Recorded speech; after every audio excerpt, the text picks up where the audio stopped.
Assalamualaikum warahmatullahi wabarakatuh. Balik lagi sama gue Giant.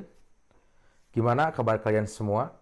Mudah-mudahan selalu diberi kesehatan dan dilancarkan rezekinya. Kembali lagi di segmen pendakian horor paling serem.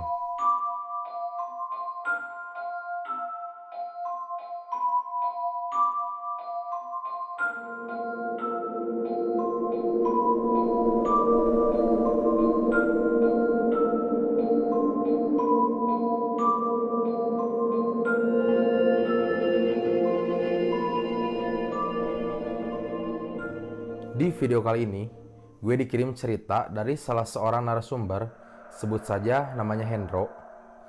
Nah, si Hendro ini berencana untuk muncak ke Gunung Lawu via Cemoro Sewu. Dan kejadian apa saja yang dialami Hendro dan teman-temannya, tonton video ini sampai habis. Sebelum masuk ke cerita, jangan lupa kalian share video ini dan subscribe agar kalian tidak ketinggalan cerita-cerita horor selanjutnya. Desember 2016. Di cerita kali ini, si Hendro mengajak teman-temannya untuk muncak ke Gunung Lawu.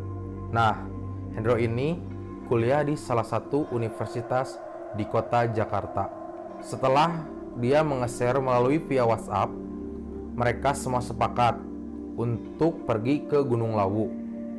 Gunung Lawu ini berada di antara 3 kabupaten, yaitu Kabupaten Karanganyar, Kabupaten Ngawi, dan Kabupaten Magetan. Gunung Lawu ini memiliki ketinggian 3.265 meter di atas permukaan laut. Gunung Lawu juga termasuk gunung tertinggi di daerah Jawa Timur. Lanjut ke cerita. Jadi, Hendro, Oman, dan Agus menyiapkan peralatan pendakian dan berbelanja logistik untuk keperluan nanti. Sebelum berangkat, salah satu dari mereka ada yang berbohong kepada orang tuanya. Nah, Oman ini meminta izin kepada orang tuanya untuk menginap di salah satu rumah temannya. Jarak dari rumah Oman ke rumah Agus lumayan cukup jauh. Dikarenakan si Oman ini baru pertama kali mendaki, mungkin dia gak berani untuk meminta izin. Hari Sabtu mereka mulai pendakian. Singkat cerita, mereka tiba di base camp Cemoro Sewu sekitar jam setengah 3 sore. Sebelum mulai pendakian, mereka semua sholat asar terlebih dahulu. Tak lupa berdoa agar perjalanan mereka diberi keselamatan. Setelah beres sholat, mereka langsung mengurus simangsi dan memulai pendakian sekitar jam setengah 5 sore. Di sini Hendro sebagai leader dan Agus sebagai sweeper. Terus mereka berjalan dari base camp menuju pos 1. Jalannya cukup landai dan treknya tidak terlalu sulit. Di pos 1, mereka tidak banyak beristirahat, cuma minum air sedikit saja. Mereka semua tidak ingin membuang waktu lama dan langsung melanjutkan perjalanan ke pos 2. Malam pun tiba. Seiring berjalannya waktu, cuaca semakin dingin dan langit pun mulai mendung. Oman membuka pembicaraan. Gua kira naik gunung secapek lari maraton. Jangan sembarangan kalau ngomong. Jangan banyak tingkah lu. Ayo jalan, keburu kemalaman. Singkat cerita, mereka sampai di pos 2 Watu Gede. Di sini Hendro meminta beristirahat sekitar 10 menit. Camp di mana nih? Keburu kemalaman. Pos 4 aja, Dro. Oke, siap. Ayo jalan. Tiba-tiba ada suara yang meminta tolong dari sebelah kiri arah jurang. Woi, siapa di sana? Ayo kita jalan aja. Jangan ambil resiko. Itu jurang, boy. Ayo lari, lari. Jangan gitu. Kalau orang gimana? Udah, ayo cabut. Udah gak beres nih. Tidak sampai 10 menit beristirahat di pos 2, mereka langsung lari semua, sambil si Agus menarik tangan si Oman. Mereka semua langsung menuju pos 3, sambil jalan tergesa-gesa. Perjalanan menuju pos 3, treknya menanjak dan banyak bebatuan yang terjal. Sialnya, senter yang dipakai si Agus ini tiba-tiba mati. Sesampainya di pos 3, Mereka semua beristirahat di pos 3 sambil makan cemilan yang mereka bawa. Nah, di pos 3 ini si Oman gak sengaja mematahkan ranting dan tidak bertanggung jawab. Singkat cerita, Hendro, Oman, dan Agus langsung melanjutkan perjalanan ke pos 4. Di sini Hendro masih sebagai leader dan Oman bergantian karena center si Agus mati. Di tengah-tengah perjalanan, tiba-tiba, "Woi, jangan pada bercanda. Sakit nih." Lah, lu ngomong apa, Dro? "Lu nipu gue pakai batu ya? Jangan bercanda." Sumpah, bukan gua, Dro. Ayo jalan cepet, udah mulai gak beres nih. Terus mereka berjalan sambil terburu-buru dan sampailah mereka di pos 4. Pos di mana mereka akan mendirikan tenda. Sambil mereka mendirikan tenda, mereka juga menyiapkan makanan buat makan malam. Dan pada saat mendirikan tenda, dari bawah terdengar ada orang berjalan. Itu adalah rombongan para pendaki dari Bogor. Di situ mereka saling menyapa layaknya sesama pendaki. Singkat cerita, tenda sudah berdiri dan makanan pun sudah siap. Setelah mereka makan sambil ngobrol-ngobrol, tiba-tiba ada suara cewek menangis. Ada cewek nangis, woi. Tapi di mana? "Lu halu banget, man." Udah masuk tenda yuk, udah malam. Mereka pun semua masuk tenda. Cuaca saat itu dingin dan mendung.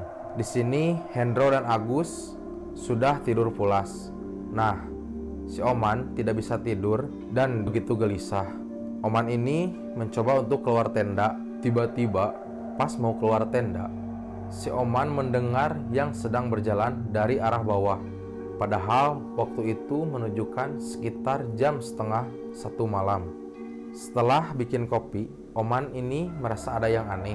Bukannya tadi pas keluar tenda ada orang yang berjalan dari arah bawah, tapi selama bikin kopi gak ada orang yang lewat. Tiba-tiba dari kejauhan ada sosok wanita cantik berambut panjang.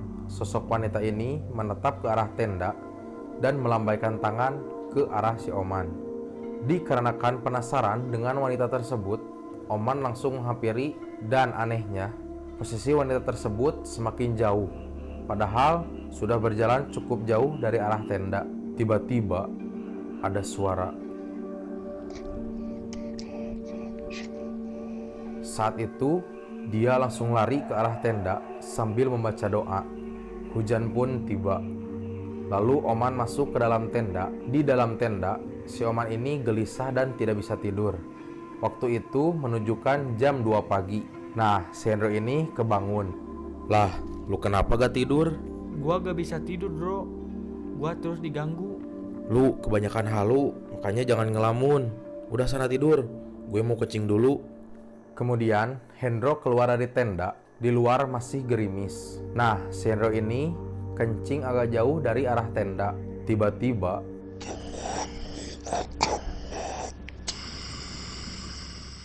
kagetlah di situ. Dia kembali lagi ke tenda sambil kebingungan. Apa maksudnya bisikan tadi? Pas masuk ke dalam tenda, Hendro melihat si Oman masih melamun dan kebingungan. Di situ Hendro tidak bilang apa-apa dan langsung tidur. Pagi pun tiba. Mereka semua beres-beres tenda dan si Agus menyiapkan makanan untuk sarapan pagi. Singkat cerita, setelah beres makan, Hendro, Oman, dan Agus berdoa terlebih dahulu. Mereka langsung melanjutkan perjalanan ke pos 5. Waktu itu berangkat sekitar jam 9 pagi. Pendakian mereka bisa dibilang lambat dan banyak buang waktu. Terus berjalan dan sampailah di pos Sandang Derajat. Di situ mereka bertemu dengan para pendaki lainnya. Agus dan Oman berfoto-foto sambil bercanda-canda. Dan ada salah satu pendaki yang sedang duduk, terus dia memanggil si Hendro. Mas pendaki ini sambil menawarkan kopi ke si Hendro. Sebut saja namanya Mas Suryo. Mas Suryo ini pendaki asal Malang. Mas Suryo ini bilang, Mas, saya mau ngasih tahu. Mending Mas turun sekarang. "Loh, emang kenapa Mas?" Jadi gini Mas, salah satu dari teman Mas ini ada yang bawa jimat. Siapa mas? Pantes semalam saya dibisikin gini, temanmu akan mati. Coba tanya teman Mas. Itu dia Mas, penunggu lau, terganggu dengan adanya anak itu. Penunggu di sini merasa ditantang dengan jimat itu. Oke mas, makasih banyak sudah kasih tahu. Saya mau samperin anak-anak dulu mas.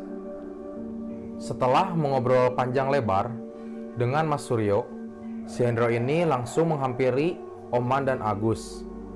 Di sini Hendro bilang, "Oke guys, kita semua harus turun kalau mau selamat." Jangan seenaknya kalau ngomong. Gue kesini pengen merasakan keindahan puncak Gunung Lawu. Lu semua harus turut sama gue. Lu terhasut omongan siapa sih, Bro? Udah, semua nurut sama gue. Gue dikasih tahu sama Mas Suryo. Nah, pas Hendro menunjuk ke arah Mas Suryo, tiba-tiba Mas Suryo ini menghilang. Mana gak ada. Lu halu, Bro. Pokoknya, kalau lu semua mau selamat, percaya sama gue. Sekarang juga kita harus turun. Gue gak setuju. Pokoknya kita harus ke puncak Lawu. Apalagi gua. Udahlah, gua mau jalan duluan. Nah, si Oman ini jalan untuk meneruskan perjalanan ke pos selanjutnya. Si Agus pun sama menyusul si Oman. Di sini Hendro kebingungan dan harus gimana lagi ingetin ke temannya.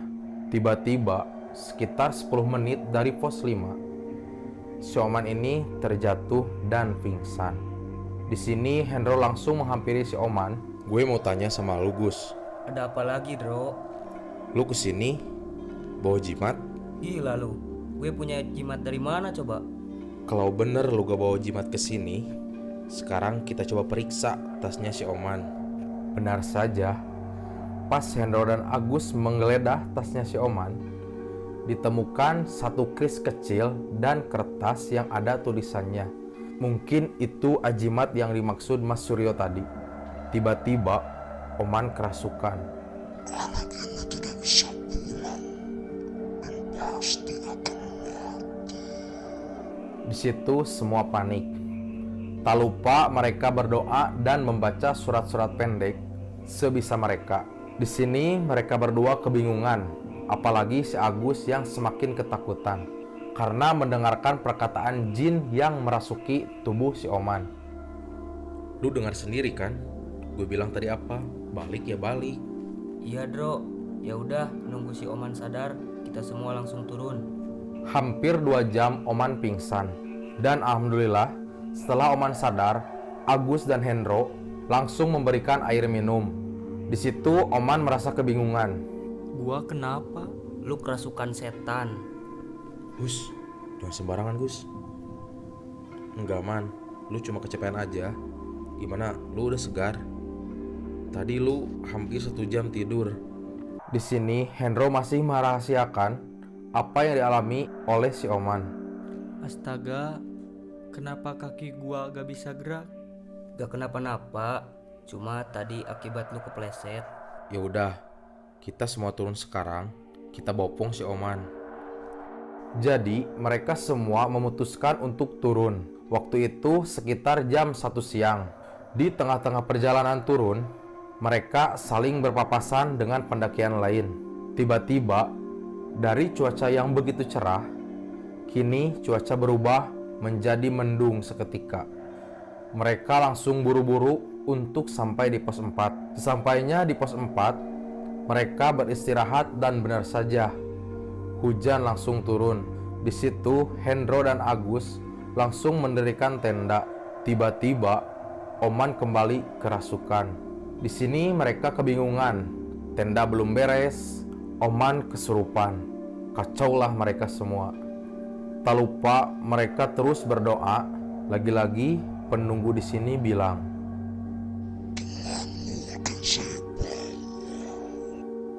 setelah hampir 1 jam, Oman akhirnya sadar. Mereka langsung memberikan air minum. Saat hujan reda, di sini Hendro memutuskan untuk segera turun. Dan alhamdulillah, kaki si Oman mulai agak membaik. Waktu itu sekitar jam 3 sore, mereka semua ingin segera sampai base camp Cemoro Sewu. Terus mereka berjalan sekitar 20 menit. Mereka beristirahat kembali karena Oman ini kecapean dan dadanya sakit. Tapi sialnya, tiba-tiba langit begitu gelap. Padahal waktu menunjukkan setengah 4 sore. Di sini mereka mencoba tenang. Singkat cerita, mereka melanjutkan perjalanan turun. Tak lupa mereka mengeluarkan senter dari tas carrier-nya. Di sini Hendro posisi paling depan, disusul sama Oman dan Agus. Sekitar 10 menit, mereka semua diherankan dengan adanya 3 jalan bercabang. Sial, jalan jadi 3 cabang nih. Cobaan apa lagi ya Allah? Udah, ambil jalan ke kanan aja. Jangan gegabah. Coba lihat kompas lu, Gus. Sial, Bro. Kompas gua gak berfungsi. Kita semua tenang. Kita berdoa bersama-sama. Tiba-tiba, pas mereka sedang berbincang-bincang dan berdoa, lagi-lagi suara itu muncul. Kamu akan mati di sini, anak muda. Kagetlah mereka semua. Dan di sini Oman juga ikut kaget karena baru kali ini Oman dengar suara makhluk itu. Agus dan Hendro saling tatap-tatapan. Kita harus gimana, Bro? Tenang. Kita semua lewati ini bareng-bareng. Dan jangan ada yang mati. Kita semua harus saling menjaga. Di sini Hendro mengeluarkan air mata. Dia sedih sejadi-jadinya. Hendro terus berdoa dan memutuskan untuk mengambil jalur yang lurus. Sekitar 5 menit dari arah 3 persimpangan, tiba-tiba Oman jatuh dan menimpa Agus dan Hendro. Di situ mereka semua terguling-guling. Untungnya tidak masuk ke jurang. Mereka semua pingsan karena benturan ke batang pohon besar. Lumayan lama mereka tidak sadarkan diri. Tiba-tiba pas mereka bangun, aneh bukan main. Cuaca saat itu sangat cerah. Pas Hendro lihat jam, kagetlah si Hendro. Kalian tahu jam berapa pas mereka semua bangun karena pingsan? Jam setengah 4 sore. Di sini Hendro memutuskan untuk beristirahat sambil mengeluarkan kompor dari carrier-nya untuk memasak mie instan dan bikin air panas. Cuaca hari ini kok berubah-ubah? Tadi gelap, sekarang cerah. Udah, jangan terlalu dipikirkan. Ayo kita makan. Setelah selesai makan, mereka semua bertemu dengan pendaki asal Jogja. Sebut saja namanya Mas Aji. Mas Aji ini bilang, Kalian jangan lama-lama di sini. Turunlah sekarang sebelum malam tiba. Iya mas, kami semua ingin segera sampai di base camp sebelum maghrib. Ya udah, hati-hati. Jaga temanmu itu. Iya mas, siap. Ayo kita siap-siap untuk turun. Mas Aji ini langsung berpamitan untuk melanjutkan perjalanan. Kemudian setelah mereka siap untuk turun, tak lupa mereka semua berdoa terlebih dahulu. Mereka melanjutkan perjalanan sekitar jam setengah 5 sore. Nah, di sini Hendro masih bertanya-tanya dengan kejadian tadi dan perkataan dari Mas Aji. Terus mereka berjalan dan sampailah mereka di pos 2. Nah, di pos 2 ini Oman kencing sembarangan. Si Oman ini kencing di jalur pendakian. Gila lu. Ini jalur pendakian, kenapa lu kencing di sini? Jangan buat ulah lu man. Maaf, gua kebelet banget. Sekitar 10 menit mereka beristirahat di pos 2. Mereka semua melanjutkan turun. Maghrib pun tiba. Mereka semua terburu-buru ingin segera sampai di base camp.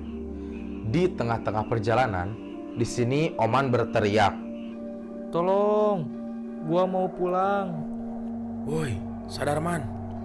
Jangan teriak-teriak. Gua barusan dapat bisikan.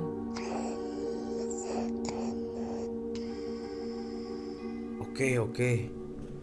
Lu tenang. Kita semua berdoa sebisa kita. Ayo, kita semua jalan lagi. Terus mereka berjalan dan sampailah di pos 1. Hendro dikagetkan dengan adanya Mas Suryo. Kalian tahu kan, Mas Suryo yang tadi di atas ngobrol sama si Hendro. Nah, Mas Suryo ini sekarang ada di pos 1. Dan Mas Suryo bilang, Gimana perjalanan turunnya? Asik mas? Wah mas, saya udah gak kuat, pengen cepat-cepat sampai rumah. Alhamdulillah, kalian masih diberikan keselamatan. Ini berkat doa dan kesabaran kamu mas. Iya alhamdulillah mas. Saya duluan mas, mau lanjut pulang nih. Njeh mas, hati-hati. nah mereka di pos 1 tidak lama karena ingin terus melanjutkan turun ke base camp. Hendro pun pamit sama Mas Suryo dan mereka semua langsung jalan. Di sini Hendro kembali merasa kebingungan. Pas tadi di atas, Mas Suryo ngasih tahu untuk turun dan Mas Suryo melanjutkan perjalanannya ke puncak. Terus pas selama perjalanan, kami tidak berpapasan dengan Mas Suryo. Tapi anehnya, Mas Suryo ini sudah ada di pos 1. Tidak berhenti sampai di situ. Di perjalanan menuju base camp, Hendro, Oman, dan Agus dikagetkan dengan kedua sosok tinggi besar, wajahnya hancur, dan sosok wanita dengan rambut panjang. Hendro menyuruh tenang dan berdoa sebisa kita semua. Di sini, Oman nangis dan lemas. Lagi-lagi, Oman pingsan. Setelah hampir 30 menit, Oman kembali sadar. Dan alhamdulillah, makhluk-makhluk itu sudah tidak ada.